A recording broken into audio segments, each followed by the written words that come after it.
Okay, so anyway, thanks again. I've got some remarks. I really appreciate that endorsement. It means a lot. Now, I want to say about Greg that Greg's been involved since the beginning of this endeavor. Way back last winter, when we all sat around and said, are we sure we want to do this? Greg was there, and he was the guy that advised me. I have split my shoes. You were absolutely correct on that. It didn't take too long.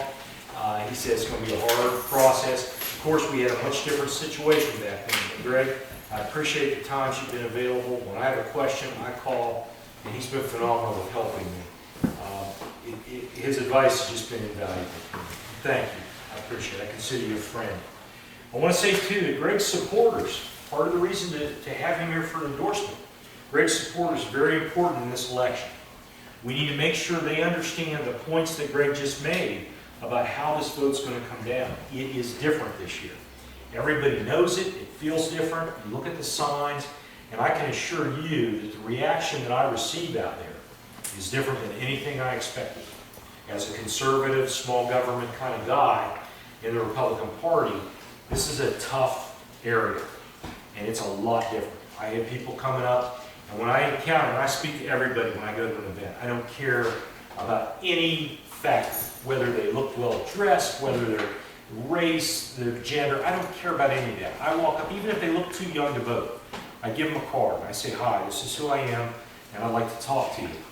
And the freaky part, I will use the term freaky, is what happens now, almost to a person, they step back and say, what party are you? And you always kind of hesitate a little bit, about telling them what party you are. And if they don't ask that, they say, are you liberal or are you conservative? Well, I answer, I'm a Republican, I'm a conservative, small government Republican, and so many of them grab my hand, put their hand on my shoulder and say, you go, we've had enough. We're fed up with it. And I think that's very telling, and that's why I need the folks that have supported Greg out there, that understand what's going on, to get involved in this and join in. Because Greg was absolutely effective at reaching across the party lines. And that's something I must do. Because, here's the news flash. If you win this thing, you're not representing one party. You've got to represent everybody. It's a lot less about party. I'll admit they tee it up now because people are mad out there. And, my father told me, bring me a form home. I'm changing my party registration after 80-some years as a Democrat. I never thought I would see that day, but he's that mad. And I hear that from a lot of people. And I don't think it matters. I think in our district, our folks are generally conservative and care about people and issues. And they just want somebody to do a good job for them. They're not out with this, where the national party has gone to the liberal craziness. And the things that we see there, they're really, I think, damaging us so badly. The people here always have that unique perspective, the 50th district perspective. When they look at things and they have that ability to point their finger at you and tell you just what they think and just what they know, and they're usually right. The best thing you can do as a candidate is listen to those folks, and I do. That's why I say it's different this year. It's going to be interesting. A couple of other remarks. You've heard a lot about my background. Greg pretty much handled that. I was born and raised in Eastview. My mom worked at the bank, retired from there, First Federal, Barbara Fischer.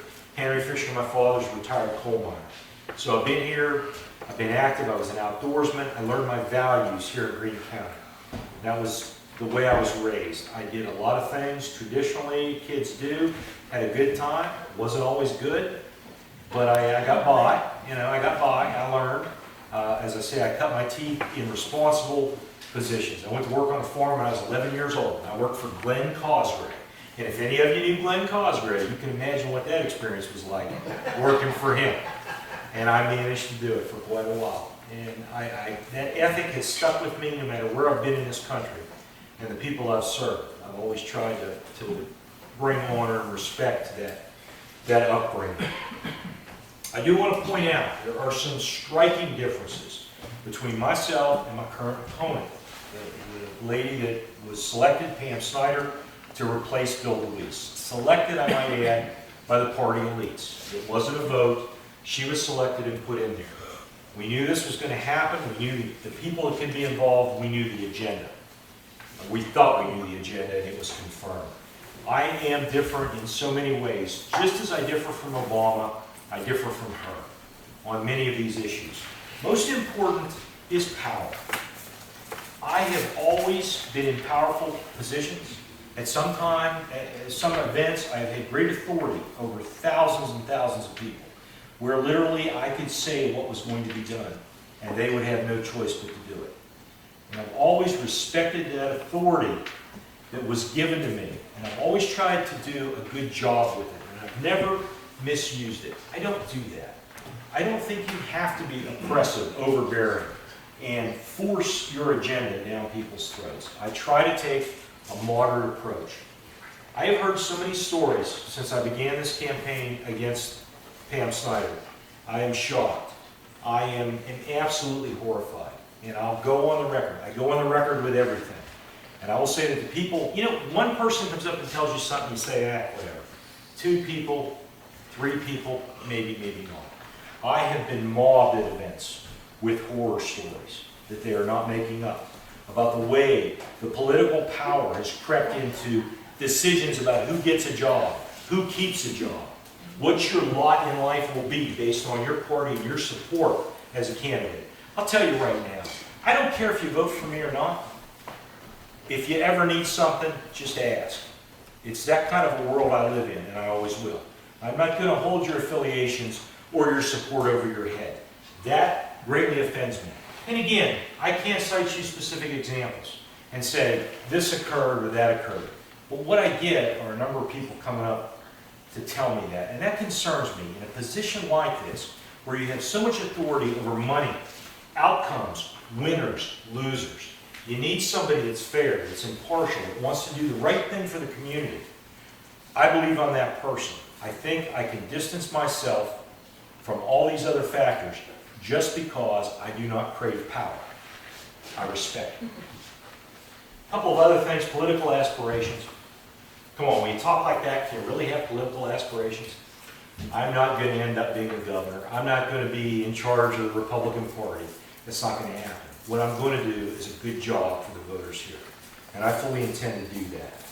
Another issue here is that I split very much with the issue of control. This is a fundamental for me. I like freedom. I embrace freedom. I think you have the right. If you get a chance to look at my video series, I have this in the back. It's online. You'll understand where I'm coming from. Adults, free people, have a right to make the wrong decision. It's not up to government to say stop, cease, don't do that. I'm very much relaxed about people's bad choices. I accept them. That's called freedom. That's the price of freedom we pay. Not everybody fits in a box. Not everybody does the same thing. And rest assured, my representation will be directed towards giving people the freedom to make the wrong choice if they choose. I've got some specific campaign issues I just want to mention to you briefly, and these relate to the area up here. I knew that some of the folks from local, the local area would be here. I want to speak about the dam at Ryerson and the issue that's going on there. I've looked at this through the course of the campaign. I have not cut a video about this one yet. But, understanding what's happened here, there have been some Pennsylvania agencies, DCNR and DEP, that have been at odds over this. Who's responsible? They're kind of like, who's got the chair when the music stops? We've had a court case, now we've got shifting, or we've had one delay after another. Obviously, if that ground continues to shift, we can't rebuild a dam right away.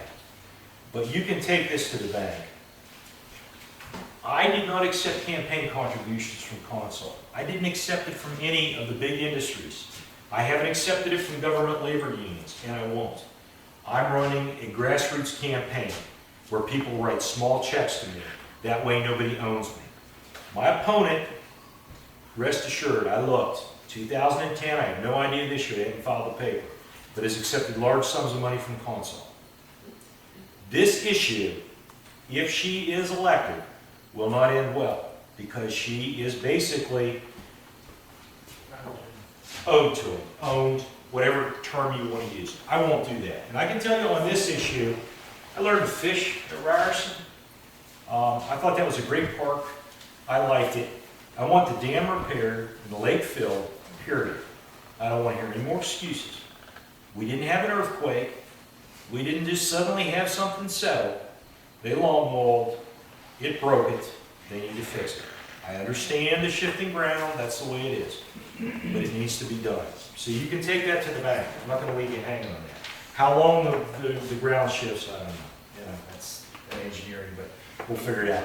Agricultural issues, I just want to mention, I've been involved a little bit with the farm bureaus, went to a banquet, I'm going to go to another one tomorrow night, and I'll look very deeply into agricultural issues. I think the Farm Bureau and the agricultural interest in Pennsylvania have done a good job legislatively with getting their issues in there and getting them handled. As I said, I worked on a farm when I was a young kid. When I looked at the issues, one thing I noticed right away were the intrusions from EPA, DOT, Department of Labor, all these other things against our farmers. Obviously, those are federal agencies, but the Commonwealth equivalents have been involved too. The Farm Bureau does a good job fighting this. I'll continue to do that. I don't want these agencies intruding on a family farm and trying to tell you how you're going to do business and how you're going to operate. I disagree with that strongly. That's big, nanny state government, and I'm not that kind of person. The final thing I want to mention is energy extraction. I know what I said about the dam may shock you. You may say, what is this guy, some environmental nutcase? Look, no. But I'm realistic about this. Energy extraction here in the 50th District is our main claim to fame. It is a huge source of revenue, of income, of prosperity. We need that. We can do that. We can do it cleanly. And rest assured that I'll watch how these things happen. I'll research how they've happened in the past, and I will do my best to try to bring some of this under control. But we must extract energy here. That's not an option. We have to do it. We've got to figure out a way to regulate in small amounts, fix the problems that we have out there, deal with the environmental consequences, come up with solutions. The idea of shutting this down is absolutely nuts to us. I don't know how anybody can support that and never will. We can get the job done. We can do it cleanly. We can do it in a way that puts money in everyone's pocket. And that's what I'm about. I don't want a check from the government. I know most of you don't either. Let's get it off our back. Let's make the money. Let's make as much as we can make. And let's make our community successful, happy, and prosperous. Thank you. I appreciate it.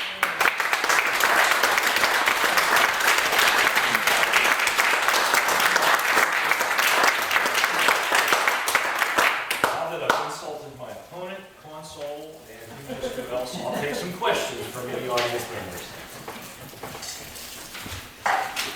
Questions? Policy? Position? I think I must have said everything that needs to be said. Mark? Yes, sir. Let's go ahead and I'll repeat the question for the camera. There's a lady ahead of me, that's good. I'm sorry.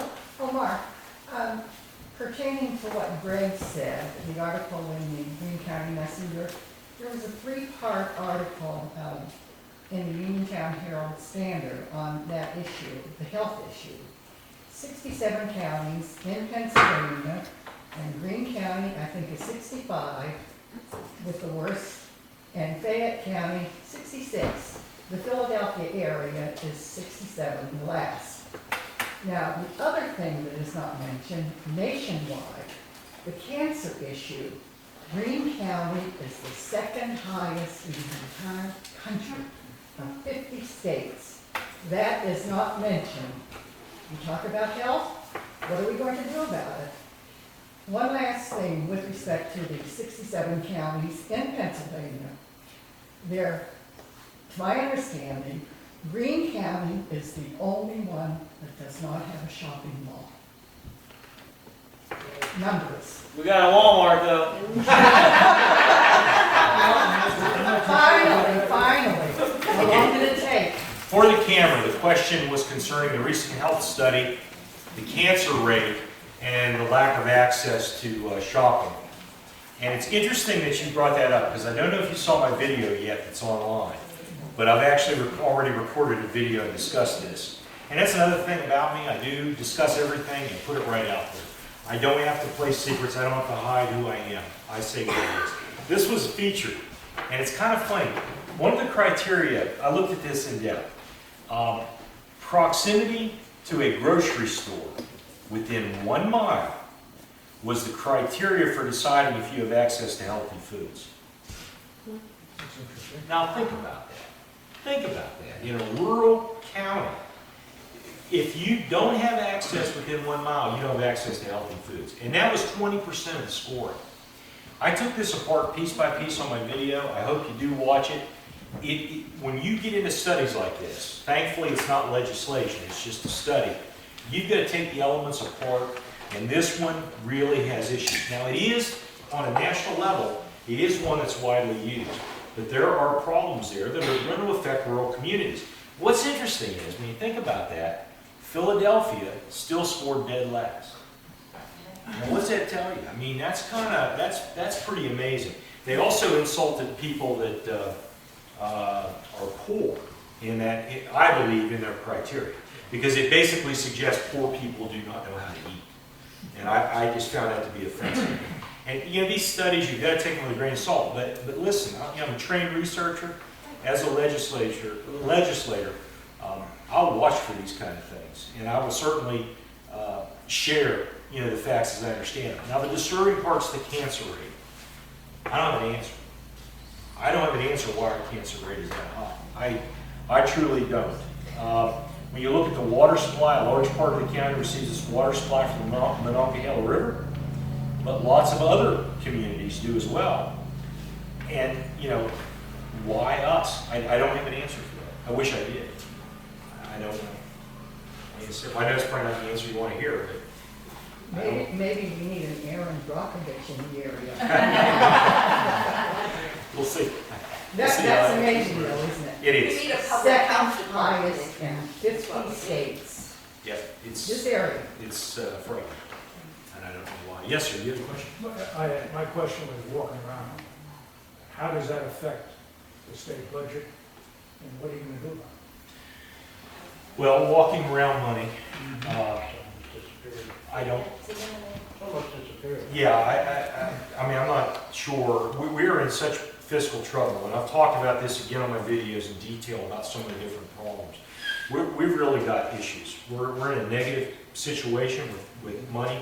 It's not going to change. The pension, right now, that there are 2 pension systems that comprise the state system.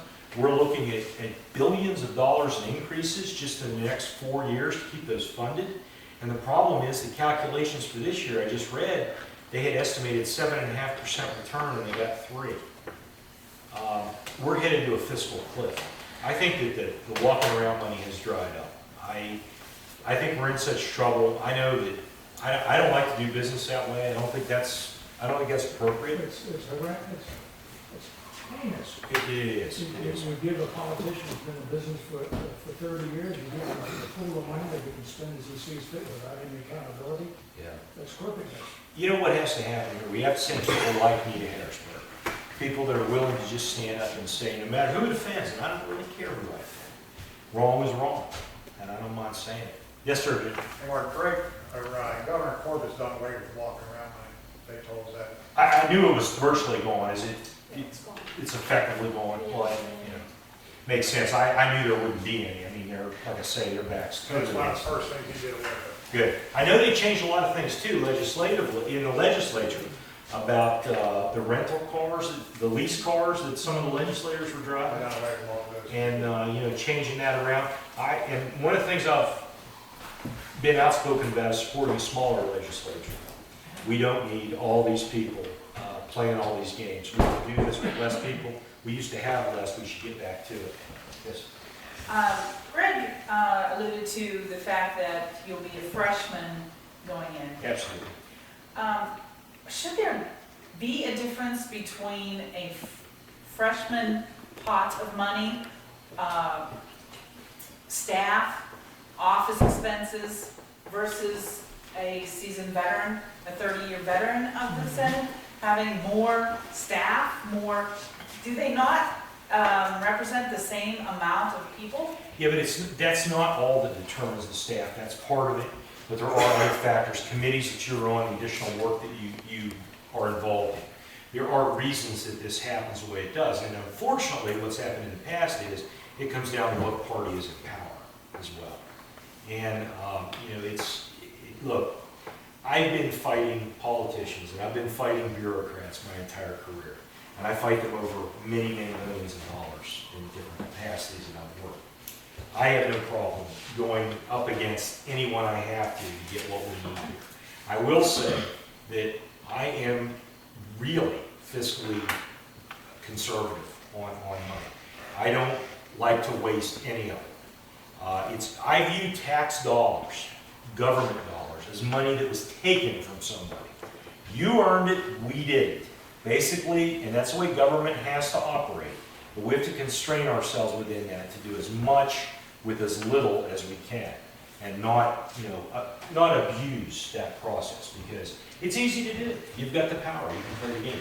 In this district, if I am elected, we are going to be very careful about how many offices we have, the number of staff that we have. I know I've had discussions about how to accomplish this with less, traveling to different jurisdictions, different areas, like here, to interact with citizens and answer their questions and deal with whatever they need dealt with.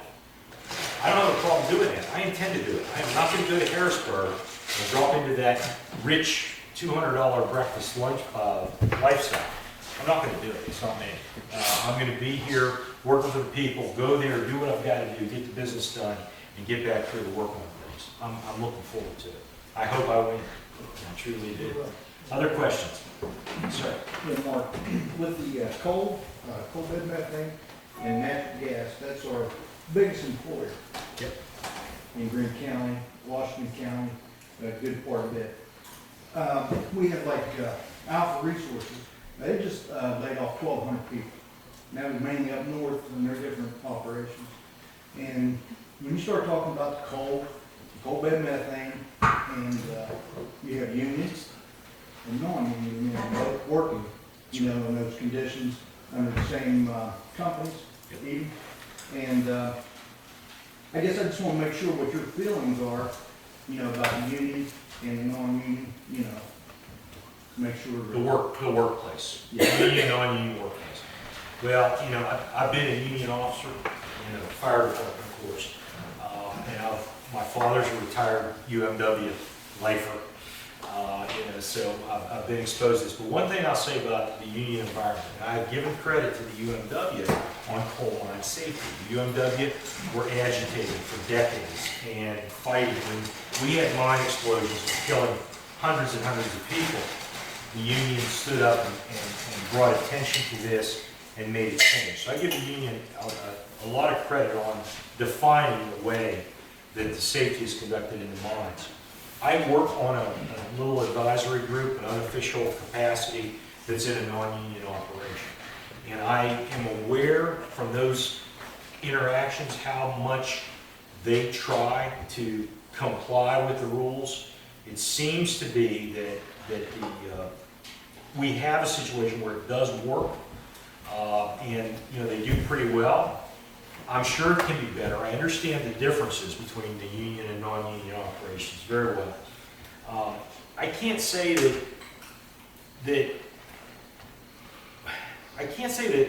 one is going to outshine the other. Certainly from my standpoint, I want to see us make money however we can make it. People have a choice. They want to work in a mine that's union or non-union. There's a certain degree of choice there, and I kind of like that idea. I like people being free to make a decision, but I don't have trouble with private unions. I never did. Private union makes sense. We have to be careful with government unions. FDR really brought that up back in the 30s and made it a focus issue. We have to be careful about how we deal with this. And I'll tell you specifically how it is in my mind on the public sector unions. Unions that work in the government environment. The idea that a public sector union can give their potential future employer, in the form of an elected official, campaign contributions to get into office seems to me to be completely wrong, suspect, unethical. I don't like that. That's why I'm not taking money from public sector unions. I'm a former International Association of Firefighters member, and I wouldn't take any public money from public sector unions. It's improper, even just at its appearance. So, that may mean I won't win because I can't buy enough campaign signs or I can't buy enough radio spots. But that's the way it is. Yes. Carrie has a question. How do you feel about revolving doors? What we have a situation where not union employees per se, but government employees revolve from working for the state and then work for the industry. I mean, quit and do that. There's no wait out. They don't wait out. They're not required to Right. have a wait out. They can actually work for people they permitted, and that's really unethical. And they don't have to wait out any amount of time to get a job, and with lobbying as well. Well, I there mean, are- Secretary Crancer right now is lobbying, direct lobbying as a secretary of the Department of Environmental Protection, which is clearly inappropriate for his position. So this revolving door we have, and now it's even happening while they're in the position, is getting quite, it's really outrageous, is what it is. There are many ways to look at this. The definition of a lobbyist is how the game is played. That's how people move to these positions, because if they're not going in as a lobbyist, they can maneuver around some of the rules. Generally, that's the issue. I see a lot of conflict, as you appear to, with this whole arrangement. It's been a fact of life as long as I've been employed. I've understood that this does go on. It depends on what the position is. Now, I'll give you an example with firefighters when they retire. A lot of them sell fire trucks. That's what they do. Now, that's kind of interesting, because I've known a lot of guys that have done that, and ladies that have done it once they retire out. But they're not in a position to really influence anybody. They weren't at a decision-making level. I think that's one of the most important criteria. Did you manage large amounts of money and control things from a power Not perspective? even money. I'm talking about an employee who makes $40,000 a year, say with the Department of Environmental Protection, and there may be a complaint or a compliance problem with an industry here. And when they meet you, they've actually got a hat on their head with the company, with that industry's logo. And they are there to make a decision as to whether they destroyed a water body, or your land, or your home. And so what kind of confidence can I have in a regulatory agency that is actually promoting the very industry he's to regulate, to monitor? So, I don't think you can. and that's really a big issue here in Greene County. Well, ethics in government are an issue on so many subjects. We have problems like this. And one thing that I advocate very strongly is transparency. For those of you that don't know, I worked in the Florida system for several decades.